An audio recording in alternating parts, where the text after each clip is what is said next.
আসসালামু আলাইকুম এভরিওয়ান, আশা করি সবাই অনেক ভালো আছেন। আলহামদুলিল্লাহ আমরাও সবাই অনেক ভালো আছি।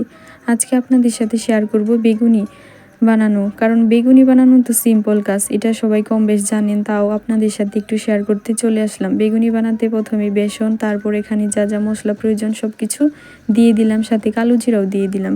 কালো জিরা দিলে খেতে অনেক মজাও হয়, আবার ফ্লেভারটা অনেক সুন্দর আসে। তাই বেগুনির সাথে আমি আরেকটা জিনিস বানিয়ে নিব, কারণ সাথে তো আমার দেখছেন এই পুঁই শাকের পাতা, এই পুঁই শাকের পাতা দিয়ে আজকে চপ বানাবো। অনেকেই দেখছি পুঁই শাক দিয়ে চপ বানাই, বেগুনির মতো ফুলে উঠে, খেতেও নাকি অনেক মজা হয়। তাই আমি প্রথমবারের মতো চেষ্টা করলাম, দেখি কতটা মজা হয়।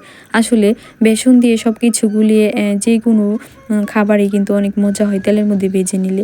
তাই এই বেগুনির সাথে আমি পুঁই শাকের চপও বানিয়ে নিলাম, খুবই মজা ছিল। সবাই একসাথে সন্ধ্যার নাস্তা করে ফেললাম বেগুনি দিয়ে আর পুঁই শাকের চপ দিয়ে, সাথে ছিল মুড়ি মাখা, অনেক বেশি মজা ছিল। আমাদের প্রায় সময় এগুলো খাওয়া হয়, কারণ শীতের সন্ধ্যা এগুলো খেতে বেশ মজা। আপনারা চাইলেও কিন্তু বাসায় এভাবে বানিয়ে খেতে পারেন, অনেক মজা হয়।